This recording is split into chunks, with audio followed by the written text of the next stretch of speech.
मदन पुनर्भव वर्णन। अगस्त्य जी ने कहा, हे महान प्राज्ञ, हे अश्वानन, आपने यह उत्तम आख्यान सुन लिया है। आपने जो ललिता देवी के विक्रम को विशेषता से युक्त वर्णन किया है। हे हयानन, देवी के अनक चित्रों से मैं बहुत प्रसन्न हुआ हूँ और मैंने मंत्रिणी और दंडिनी की भी बड़ी भारी शक्ति का श्रवण किया है। उस युद्ध के अनंतर उस अंबिका ने क्या किया था?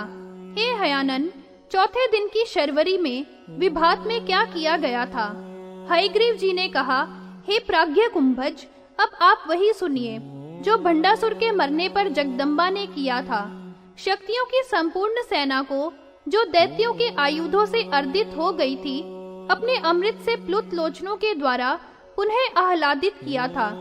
परमेशानी ललिता देवी के कटाक्षों की अमृत धारा से शक्तियों ने युद्ध की श्रांति का त्याग कर दिया था और वे प्रसन्न मानस वाली हो गई थी।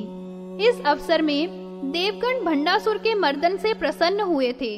वे सभी, जिनमें ब्रह्मा विष्णु अगुआ थे, उस देवी की सेवा करने के लिए समागत हो गए थे। ब्रह्मा, विष्णु, रुद्र, शक्र आदि सभी देवगण, आदित्य, वसुगण, मरुतगण, साध्य देवता, सिद्ध, किम पुरुष, यक्ष, निरति आदि निशाचर, प्रहलाद आदि महादैत्य सभी अंड में निवास करने वाले वहां आकर उपस्थित हुए थे और उन्होंने प्रसन्नता से सिंहासनेश्वरी की स्तुति की थी। ब्रह्मादिक ने कहा, हे इस जगत की एकमात्र स्वामिनी, आपको बारंबार नमस्कार है। हे श्री त्रिपुराभिधाने, आपको नमस्कार अनेक बार है। हे महान भंडासुर के हनन करने वाली, हे कामेश्वरी, हे वामकेशी, आपकी सेवा में अनेकशः प्रणाम समर्पित हैं। हे चिराकार तरंग माले, आप तो अचिंतनीय हैं। आप चिंतामणि के ही समान हैं तथा जो भी प्राणियों का चिंतित होता है उसके प्रदान करने में दक्ष हैं। हे चित्राम्बे, हे चित्र जगत प्रसूते, हे चित्राख्य नित्य, आप सुखों के देने वाली हैं। आपको बारंबार नमस्कार है। आप मोक्ष देने वाली हैं। मुक्त शशांक चूड़े, आपका स्मित मोहन करने वाला है और आप मोहन करने में परम दक्ष हैं। हे मुद्रेश्वरी, चिंतित राजतंत्रे, आप मुद्रा प्रिया हैं। हे देवी, आपको अनेक बार प्रणाम है। हे कोमलांगे, आप तो क्रूर अंतक के ध्वंस करने वाली हैं। आप कोप के अवसरों पर काली का विग्रह धारण कर लेती हैं। आप कोप के अवसरों पर काली का पालन करती हैं। हे क्रोड़ीकृता शेष भय, आपको मेरा नमस्कार है। हे ललिते, आप षडंग देवी परिवार कृष्णा हैं। हे षडंग युक्त श्रुति वाक्यों के द्वारा आप षट चक्र में विराजमाना हैं। हे षडर्मी युक्ते, आप षट भाव रूपों वाली हैं। आपको हम सबका प्रणाम है। हे मुख्य समस्त नित्य, हे कामे, हे शिवे, हे कांता सनांते, आपके नेत्र कमलों के समान हैं। आप कामनाओं के देने वाली हैं। हे कामिनी, आप काम शंभु की काम्य हैं। हे कलाओं की स्वामिनी, आपको नमस्कार है। हे दिव्य औषधाए, आप नगरोग रूप वाली हैं। हे दिव्य, आप दिनाधीश सहस्त्रों के समान कांति वाली हैं। हे सनाथे, आप दया से दीप्यमाना हैं। हे देवाधिदेव शंभु की प्रमदे, आपको हम सबका प्रणाम निवेदित है। हे सावित्री, आप सर्वदा अणिमादिक आठों सिद्धियों के द्वारा सेवा करने के योग्य हैं। आप सदा शिव के आत्मोज्जतल मंच पर निवास किया करती हैं। हे सदे काले पाद पूज्य, हे सभ्य, आप लोकों की रक्षिका हैं। आपको बारंबार नमस्कार है। ब्रह्मी जिनमें प्रमुख है, ऐसी मात्र गणों के द्वारा आप सेव्य हैं। आप ब्रह्मा प्रिय हैं। हे ब्राह्मण बंध भेत्री, आप तो ब्रह्मामृत की स्तोत्र हैं। हे राजहंसी, आप ब्रह्मेश्वरी हैं। हे श्री ललिते, आपको हमारा प्रणाम है। संक्षोभिणी जिनमें प्रधान है, उन समस्त मुद्राओं के द्वारा संसेवित आप हैं और संसरण का प्रहनन करने वाली हैं। हे संसार लीला कृति सार साक्षी, हे अधिनाथे ललिते, आपको हमारा नमस्कार है। हे अधीशी, आप नित्या है और षोडश कला से आकर्षण करने वाली हैं तथा प्रमथ के द्वारा सेवा करने के योग्य हैं। हे नित्य, आपकी दया का प्रपंच निरांतक है।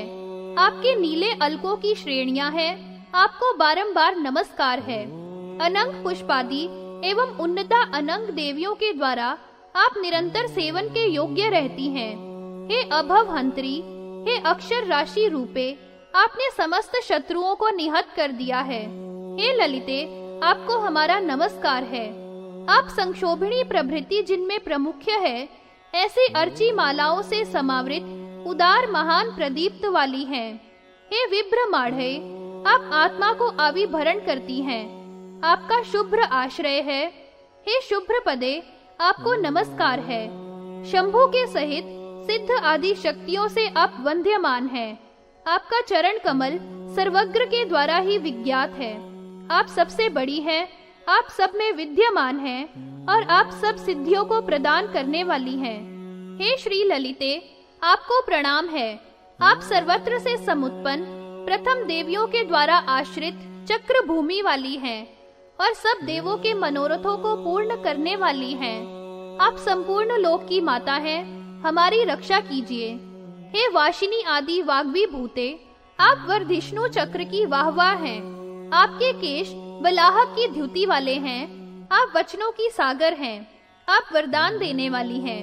हे सुंदरी, आप इस विश्व की रक्षा करें।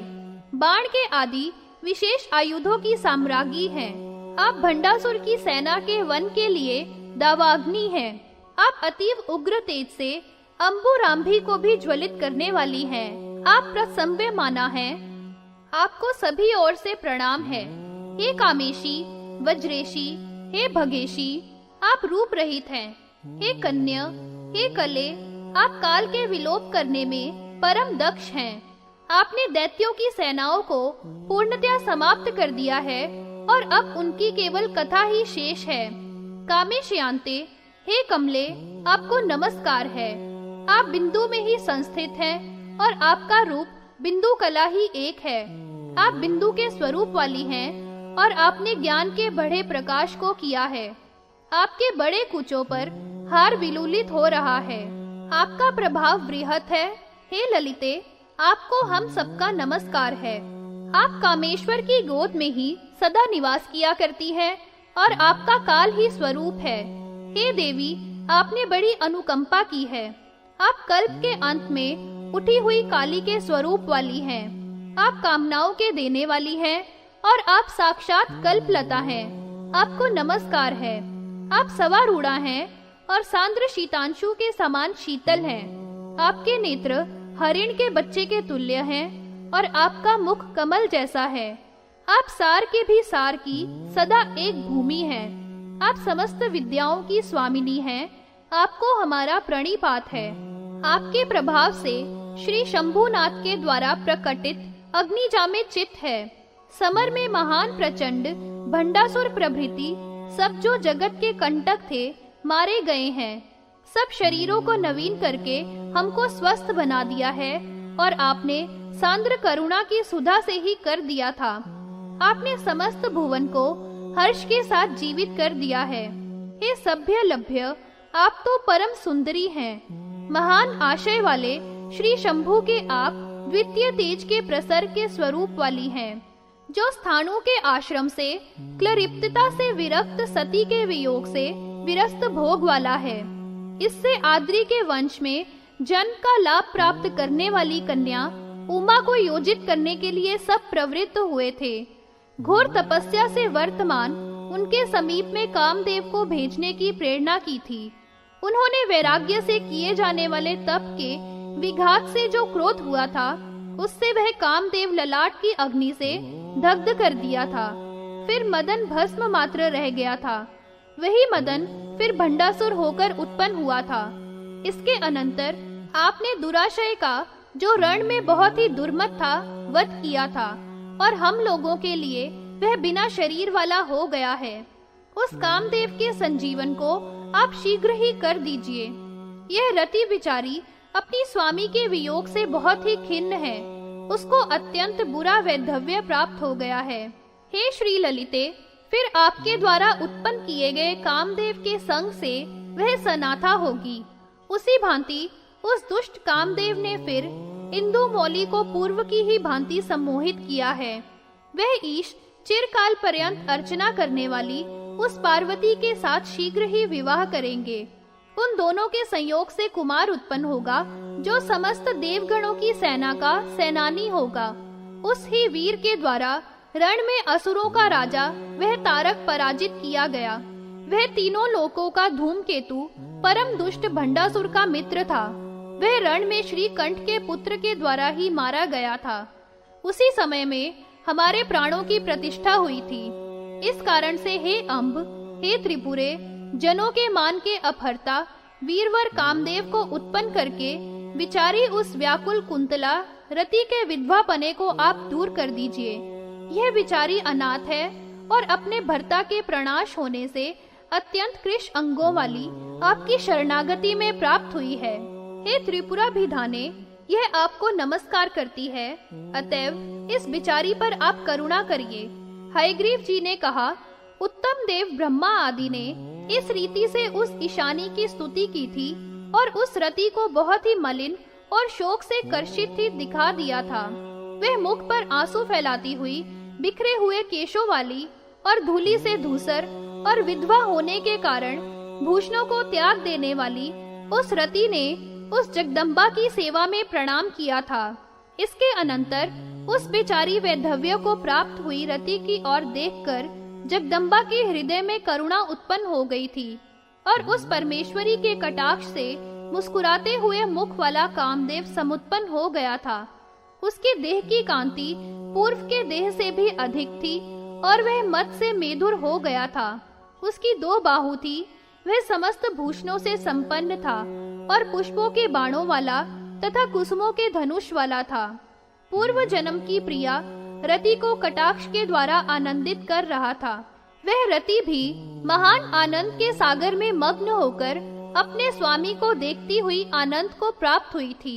महारागी उन दोनों रति और कामदेव को भक्ति से निर्भर मानस वाले तथा परम प्रसन्न अंतरात्मा वाले देखकर मन स्मित मुख कमल वाली हुई थी और लज्जा से नम्र मुखी उस रति को देखकर श्यामला से यह बोली थी, हे श्यामले, इसको स्नान कराकर वस्त्रों और कांची आदि भूषणों से भूषित करके पूर्व की ही भांति शीघ्र यहाँ लाओ। उस महारागी की आज्ञा को सिर पर धारण करके उस श्यामला ने सब कुछ वैसा ही कर दिया था। वशिष्ठ आदि ब्रह्म ऋषियों के द्वारा वैवाहिक विधान किया गया था। उन दंपतियों का पाणी ग्रहण का मंगल किया गया था जो सभी अप्सराओं के द्वारा नृत्य और गीत आदि से समन्वित था। यह सब कुछ देखकर महेंद्र आदि देवगण तथा तपोधन ऋषियों ने अच्छा हुआ यह कहकर ललितांबा की स्तुति की थी। सबने परम संतुष्ट होते हुए नभोमंडल से पुष्पों की वर्षा की थी। वे दोनों भी बहुत प्रसन्न हुए थे और उन्होंने महाभक्ति से ललितेश्वरी को प्रणाम किया था। वे दोनों ललितेश्वरी के समीप में समागत होकर दोनों हाथों को जोड़कर समीप में स्थित हो गए थे। इसके अनंतर कामदेव भी महेश्वरी को प्रणाम करके भक्ति भाव से परिपूर्ण मन वाला होकर इस वाक्य को बोला था, हे ललितांबिके, शंभु के नेत्र से जो मेरा शरीर दग्ध हो गया था वह आपकी कृपा कटाक्ष से पुनः प्राप्त हो गया है। मैं आपका ही पुत्र हूँ, किसी भी सेवा में मुझे नियुक्त कीजिए। इस प्रकार से जब परमेशानी से कहा गया था तो उस देवी ने कामदेव से कहा था। श्री देवी ने कहा, हे वत्स, आओ। हे मनोज जन्मन, आपको अब कुछ भी कहीं पर भय नहीं है। हे अव्याहत बाणों वाले, मेरे प्रसाद से आप संपूर्ण जगत को मोहित करो। तुम्हारे बाणों के पातन से धैर्य के विप्लव होने से शंभु पर्वत हिमवान की सुता पार्वती को शीघ्र ही ब्याह लेंगे।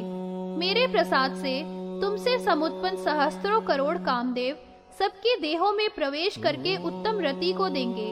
मेरे प्रसाद से क्रुद्ध भी भगवान शंभु, जिनको की वैराग्य हो गया है, तुम्हारे देह को दग्ध करने में समर्थ नहीं होंगे। भव को मोहित करने वाला कामदेव सब प्राणियों में अदृश्य मूर्ति वाला होकर रहेगा। अपनी भार्या के विरह की आशंका वाला देह के आधे भाग को दे देता। तुम्हारे बाण से आहत मानस वाले यह कातरात्मा होकर प्रयाण कर गए हैं। आज से लेकर हे कंदर्प, महान मेरे प्रसाद से जो तेरी निंदा करेंगे अथवा तुझसे विमुख विचार वाले होंगे, उनको अवश्य ही नपुंसकता जन्म जन्मों में हो जाएगी। जो पापिष्ठ हैं और मेरे भक्तों के द्रोही हैं, उनको अगम्य अर्थात न गमन करने के योग्य नारियों में गिराकर विनाश कर दो।